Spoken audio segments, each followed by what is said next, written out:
afternoon, Ocean Tower 2 residents. My name is Esmeralda. I'm your new general manager, and I'm here today with some very special guests. So we're here with our new broker, USI, and their representatives. We have Darren Kerr and Dave Roque.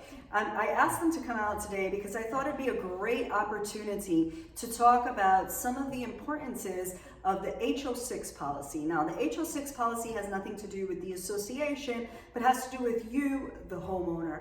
So a lot of times homeowners don't really understand the importance of the policy. They let it lapse or they don't get it at all, but it really is important for you to have it. Now, I have a special place in my heart for them because what I know about them is that they specialize in condo insurance, which is different, right? A lot of other brokers, they'll specialize in construction or healthcare or all different kinds of insurance. USI has taken our niche of the condo market and has really learned the importance of dealing with condo on an association and on a personal level. So I'm going to let Dave talk a little bit about the importance of homeowners insurance. Dave, take it away. Thank you, Esmeralda.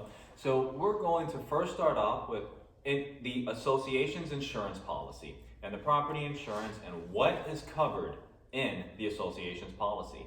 The most important part is on your insurance policy for the building, it covers the structure of the building, it covers from the drywall out. Now, the HO6 policy, which is a homeowner's insurance policy for an individual unit owner, covers the paint of the drywall in. This includes not just your personal property, but it also includes the liability, which is very, very important.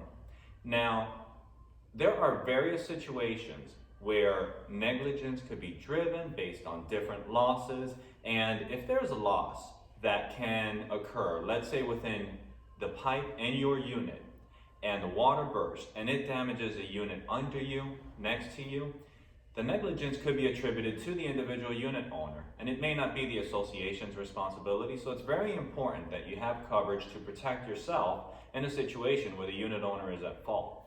At the same time, there are situations where the association could be liable if the pipe is distributed and through different units, but if it's just your individual piping, it's usually the unit owner's responsibility. So we want to be able that you have coverage for that. We want to be able that in the event of litigation, that the individual unit owner is protected and there are no issues where personal assets are at hand, and we have cooperation with the association's insurance policy and with the unit owner's insurance policy as well. Can I ask a question? So with the HO6 policy, or let's say with the association policy, we suffer a loss that is maybe partially the homeowner, partially the association. Let's talk a little bit about deductibles and how that plays a role into the payment or the repayment or the payment of the reconstruction or the repair replacement of a particular item. If the loss is lower than the deductible, how is that managed? And does the HO6 policy protect at all if the general policy doesn't? The HO6 policy does have certain protections, and we'll talk about a few items that are built into the homeowner's policy. So if there's a loss that's below the deductible, that is self-insured by the association. That means that ultimately the association would have to pay for that, and the money has to come from one way or another. It could come from reserves or special assessments, which is a word that we typically don't like to talk about in condominium associations. Now, the homeowner's policy, your standard HO6, has a certain section that gives you coverage for loss assessment. So if you have a loss in the building, let's say it's a certain loss under the deductible, and you have to special assess individual unit owners or the association unit owners, your homeowner's policy provides coverage that extends for that loss assessment coverage up to the limit on the policy. And it's usually very inexpensive portion of the policy where your homeowner's insurer can add it for pennies on the dollar. Wow. So let's talk about, now does USI offer personal lines if a homeowner is interested? We do. Okay. And we have a great personal lines division. They specialize in all sorts of coverage, so it's not just HO6, but if you want to look into a personal umbrella to protect, to have higher liability limits, they do that as well. Okay. Anything that you could share with the association with respect to, I guess, where the market is now? We've been talking about that a lot. The market is at about, last year, I know at my other association, we saw a 19% increase with anticipating potentially 23% this year. We were talking about that a little bit for this association. Let's talk a little bit about where the market is going. Where we're seeing the markets go right now, it's what's called the hard market. That means ultimately prices are on the rise. It's for the majority of the lines of business, that being property, liability. For example, a specific line that we've seen continuously be more of a flat renewal has been increasing significantly is the umbrella liability policy.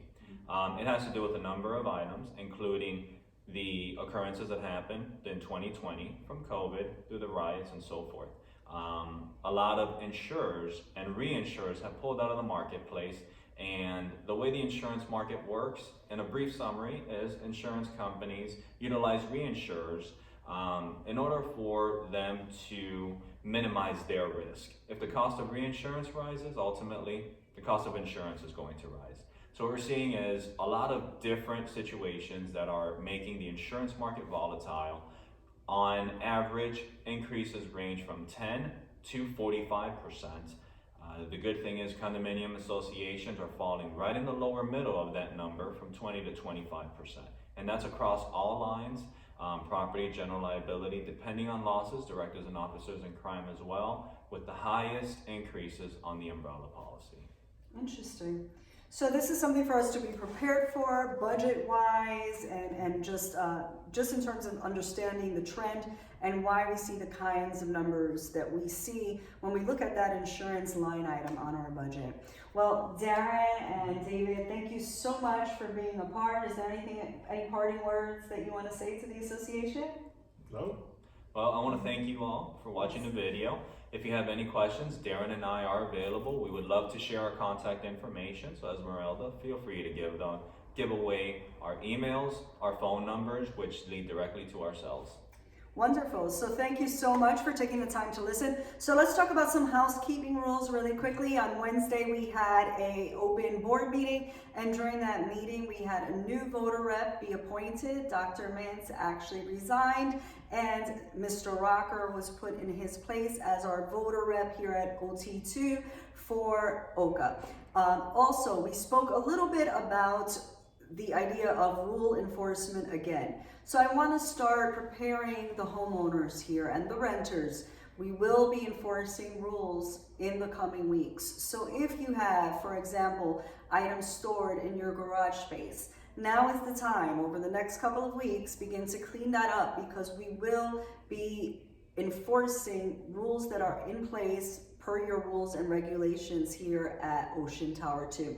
Thank you so much for taking the time to listen to us today. We hope you enjoyed this video. We'll try to do more like this where you can learn about different aspects of condo living. Have a great weekend, Ocean Tower 2 residents.